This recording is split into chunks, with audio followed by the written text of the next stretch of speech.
Na paz do Senhor, queridos irmãos, estamos aqui para mais um estudo bíblico, dando continuação do nosso estudo bíblico semanal, né? Nós estamos estudando o Evangelho de Mateus.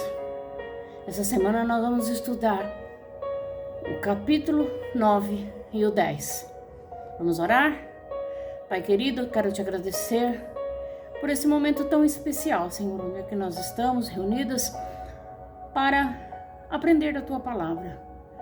Nos dê sabedoria e Senhor, para que nós possamos, ó Deus, falar, ó Deus, e entender aquilo que o Senhor quer nos ensinar. Obrigado, Pai. Em nome de Jesus, amém. Nós vamos dar continuação. A semana passada nós terminamos o nosso estudo capítulo 8, falando da cura que Jesus curou o endemoniado gadareno. Mas depois que ele curou o endemoniado gadareno, ele pegou o barco e foi para a sua cidade, Cafarnaum. Vamos ler aqui? A cura do paralítico em Cafarnaum. Entrando Jesus num barco, passou para o outro lado e foi para a sua própria cidade. E eis que trouxeram um paralítico deitado no leito. Vendo-lhe a fé, Jesus lhe disse ao paralítico: tem bom ânimo, filho, perdoados são os teus pecados. Mas alguns escribas diziam consigo: é uma blasfêmia. Jesus, porém, conhecendo os pensamentos, disse: por que cogitais o mal em vosso coração? Pois qual é mais fácil dizer: perdoados são os teus pecados, ou levanta-te e anda? Ora, para que saibais que o Filho do Homem tem poder de perdoar pecados, disse então ao paralítico: levanta, toma o teu leito e vai para a tua casa.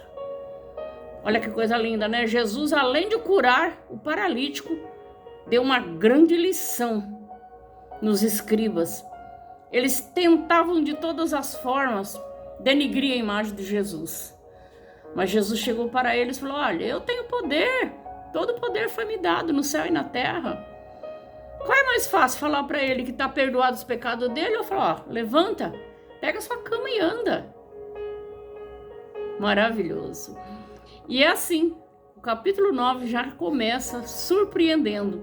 E aqui também nós vamos ler em seguida Jesus convocando seus discípulos, chamando seus discípulos, escolhendo. Jesus, quando escolheu seus discípulos, ele não foi escolher homens preparados para fazer essa caminhada com ele. Não. Ele saiu escolhendo os improváveis, pescadores, coletor de imposto. Agora eu vou fazer uma pergunta para você. Quem é que gosta de coletor de imposto, hein? Ninguém, né? Mas ele escolheu um coletor de imposto. Mateus era coletor de imposto. E foi assim. Inclusive, Jesus escolheu um que o traiu, outro que o negou. Como diz a história que eu ouvi falar um dia, um pregador falando: Jesus escolheu os mal acabados. E foi chamando, foi ensinando, foi preparando eles para uma grande missão. Quem de vocês conhece o nome dos 12 discípulos de Jesus? Isso é importante, viu? Porque às vezes nós nos deparamos com situações que as pessoas nos fazem pergunta e nós temos de saber a resposta, né? É uma coisa tão fácil. Nós aprendemos o nome de um time de futebol, dos jogadores todos. Nós aprendemos um monte de coisa, decoramos. Por que não aprender o nome dos 12 discípulos de Jesus que começaram o ministério, andaram com ele e ficaram com a incumbência de levar essa palavra? Vamos aprender junto aqui? Então vamos lá. Jesus chamou seus discípulos, saiu chamando Pedro, né? E André, eram irmãos. Pedro e André eram irmãos. Tiago, filho de Zebedeu. Felipe, Tomé, João. Tiago, filho de Alfeu. Judas, o Iscariote, que o traiu. Simão, Tadeu. Bartolomeu e Mateus. Jesus chamou todos, os 12, todos pelo nome. E é bom nós aprendermos. Porque se um dia alguém chegar e falar, se você é crente, você estuda a Bíblia, você sabe o nome dos 12 discípulos de Jesus? E aí? Vamos aprender, né? Vamos decorar. Vamos decorar. É lindo isso daí, é lindo. Então vamos decorar, vamos aprender. Para que, se houver uma situação dessa, nós tenhamos resposta. Para dizer qual era o nome dos discípulos que andavam, que estavam com Jesus no início do seu ministério. Coisa linda. E nós vamos ver mais também Jesus comendo, sentou à mesa com os pecadores. Foi tão escandalizado porque ele estava comendo com os pecadores. Eles achavam porque Jesus falava a verdade, porque Jesus era o santo. Jesus tinha que procurar aqueles santos da sinagoga para estar com eles ali, os que se diziam ser da lei, da autoridade, os religiosos. Mas Jesus foi totalmente ao contrário. Jesus chegou, foi buscar aqueles que precisavam de salvação. Jesus chegou e sentou com os pecadores para comer à mesa. E eles ignoraram, eles diziam, como que pode um homem se diz santo, que está trazendo a palavra, vai sentar com pecador para comer? Olha só a religiosidade dos fariseus, dos saduceus, dos homens que se diziam ser da lei, que levavam ao pé da letra, as leis, mas eles não conheciam a verdade que existia em Jesus. E Jesus foi ensinando para eles, foi levando a palavra. E de repente, chegou também um chefe, diz a Bíblia que era um chefe, e pediu para ele. A Bíblia disse que ele chegou e o adorou. Antes de fazer o pedido a Jesus, ele o adorou. Ele o adorou. Vamos ler lá? Aqui no capítulo 18. Enquanto essas coisas lhe diziam, eis que um chefe aproximou-se e o adorou e disse: minha filha faleceu agora mesmo, mas vem, impõe a tua mão e ela viverá. Olha o tamanho da fé desse homem. Olha o tamanho da fé desse homem. E Jesus foi e ressuscitou aquela menina. Que coisa maravilhosa. Primeiro ele chegou mesmo angustiado, com luto no coração, mas diz a Bíblia que ele adorou, com o coração partido, mas ele adorou. Olha a importância da adoração. Depois ele chegou e fez o seu pedido, mas com tanta fé que se Jesus colocasse a mão sobre a filha dele, ela ia ressuscitar. Olha que maravilha, né? Lindo, maravilhoso. E também Jesus saiu na sua trajetória, encontrou uma mulher que há 12 anos tinha um fluxo de sangue. Irmãs, pensa numa situação difícil, hein? 12 anos, irmãos. Nós que somos mulheres sabemos, entendemos dessa situação. 12 anos não é fácil. Mas essa mulher, ela tinha uma certeza tão grande, que se ela chegasse e só tocasse, não precisava nem ela falar com ele, era só chegar e tocar nas suas vestes, ela seria curada, porque tudo estava ao contrário. Ela era mulher, ela não podia se aproximar de Jesus, a multidão estava grande, e ela estava, naqueles dias que ela estava impura, até de ficar no meio de pessoas. Mas ela rompeu todas essas barreiras. E chegou para Jesus, falou, só se eu tocar. Ela pensou na mente dela. Não precisa ele falar nada comigo. Se eu tocar nas vestes dele, eu vou ser curada. E foi, rompeu a barreira e chegou e tocou. Mas Jesus sentiu que dele saiu virtude. Jesus sentiu que dele saiu virtude. E perguntou, quem é que me toca? E os discípulos falaram, mas mestre, olha a multidão que está aí. Como que você está perguntando quem te tocou? Ele falou, não, alguém me tocou. Porque eu senti que de mim saiu virtude. Maravilhoso. Então é isso, minhas irmãs. E vamos, sei lá. Vamos falando agora. Nós estamos no capítulo 10. No capítulo 10, né? E Jesus coloca aqui a instrução para os 12. Ele escolheu os discípulos, chamou eles, falou, olha, é vocês que vão ficar comigo. Eu vou instruir vocês agora. O que vocês têm que fazer, qual é a missão de vocês. Vocês vão sair, vão pregar a palavra, entendeu? Vão levar a palavra.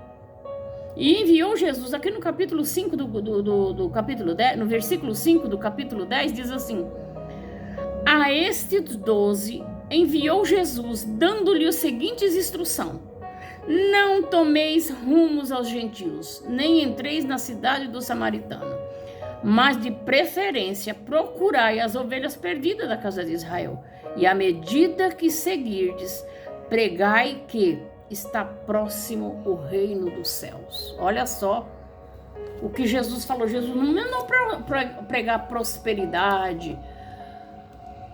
Não. Está próximo o reino do céu. Irmãos, essa mensagem tem sido esquecida. Ontem, a palavra no culto à noite foi essa. Os crentes estão esquecendo para que eles foram chamados. Nós fomos chamados para levar boas novas de salvação. Não para corrermos atrás disso, daquilo, de uma palavra, para aquecer o nosso coração, aquela palavra que os nossos ouvidos querem ouvir. Não. Nós fomos chamados para ouvir a palavra que nos confronta, porque o confronto nos fortalece.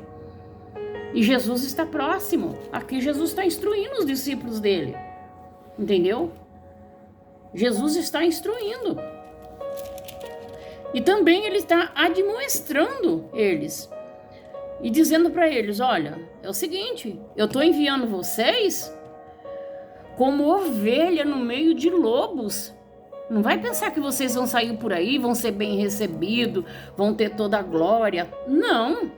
Vocês estão sendo enviados como ovelhas no meio de lobos. No meio de lobos. Irmãos, muitas vezes nós queremos ouvir só aquilo que nos interessa. Palavras que amaciam o nosso ego. Mas ser cristão está muito além de tudo isso. Jesus aqui, na palavra dele, ele foi instruindo os discípulos de que forma eles iam ser recebidos onde eles fossem. Eles não iam ser recebidos com um banquete, não. E outra coisa que Jesus disse para ele, olha, vocês não vão levar nada. Não leve roupa, não leve calçado, não leve nada. Vocês vão levar a palavra, mas não precisa vocês levar nada. Entendeu? Para vocês não tirar a atenção do que vocês vão fazer. A preocupação de alguma coisa que vocês têm que levar. Vocês não vão levar nada. E foi assim que eles foram. E vamos prosseguindo. E vamos prosseguindo.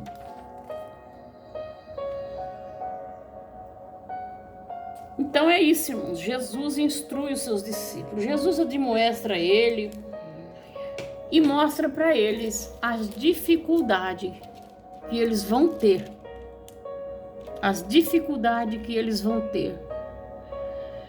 E aqui no versículo 26 do capítulo 10, ele diz assim: portanto, não temais, pois nada há encoberto em que não venha a ser revelado, nem oculto que não venha a ser conhecido. Então, irmãos, muitas vezes nós queremos fazer as coisas do Deus, exercer o nosso chamado de qualquer jeito, achando que o Senhor não está vendo, ocultando de alguém, mas aqui a palavra nos instrui. Portanto, não os tomais, pois nada há encoberto, que não venha a ser revelado, nem oculto, que não venha a ser conhecido. Então, e também diz aqui, e quanto a vós outros, até os cabelos da vossa cabeça vai ser contado. Se você acha que Deus deixa passar alguma coisa, faz vista grossa, não é não, irmão. Aqui a palavra de Deus, no capítulo 10, versículo 30, ele está tão atento a tudo que fazemos, tão atento, que até os fios da nossa cabeça ele sabe quanto tem. São contados. É a palavra que está falando, não sou eu que estou falando, não. É a palavra que está falando. Se ele sabe quantos fios de cabelo você tem na sua cabeça, imagina esconder o que de um Deus desse? Esconder o quê? Irmãos, que Deus nos abençoe, nos dê sabedoria para que nós possamos levar a palavra do Senhor com seriedade.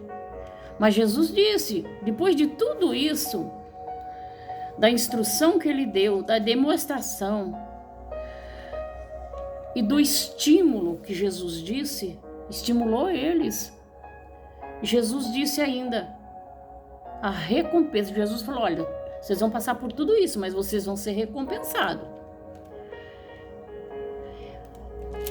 Aqui, ó, no capítulo 42, ele diz assim, no último versículo do capítulo 10. E quem der de beber, ainda que seja um copo de água fria, a um destes pequeninos, por ser estes meus discípulos, em verdade vos digo, que de modo algum perderá o galardão. Muitas vezes você fala, eu não sou nada, eu não faço nada, mas meu irmão, aqui é um copo d'água. Jesus está usando um copo d'água como referência. Dê o seu melhor. Dê o seu melhor para Deus. Dê o seu melhor. Faça aquilo que você está sentindo no seu coração. Ofereça ao Senhor o seu melhor. Mas de que forma que eu vou oferecer o meu melhor para Deus? Tem várias maneiras de você oferecer o melhor. Se você oferecer um copo d'água a um dos seus pequeninos, você já está dando o seu melhor para Deus. Que Deus nos abençoe, minha irmã, que nós possamos aprender da palavra. Irmãs, leia todo o capítulo 9 e 10, porque aí vocês vão, ele por inteiro. Aqui a gente lê e pontua, para poder não tomar assim o nosso tempo porque nós temos um tempo limitado. Mas busque, leia a palavra de Deus, para que você adquira conhecimento da palavra, cresça espiritualmente. Deus abençoe cada uma de vocês, fiquem na paz e até a próxima semana, em nome de Jesus. Amém.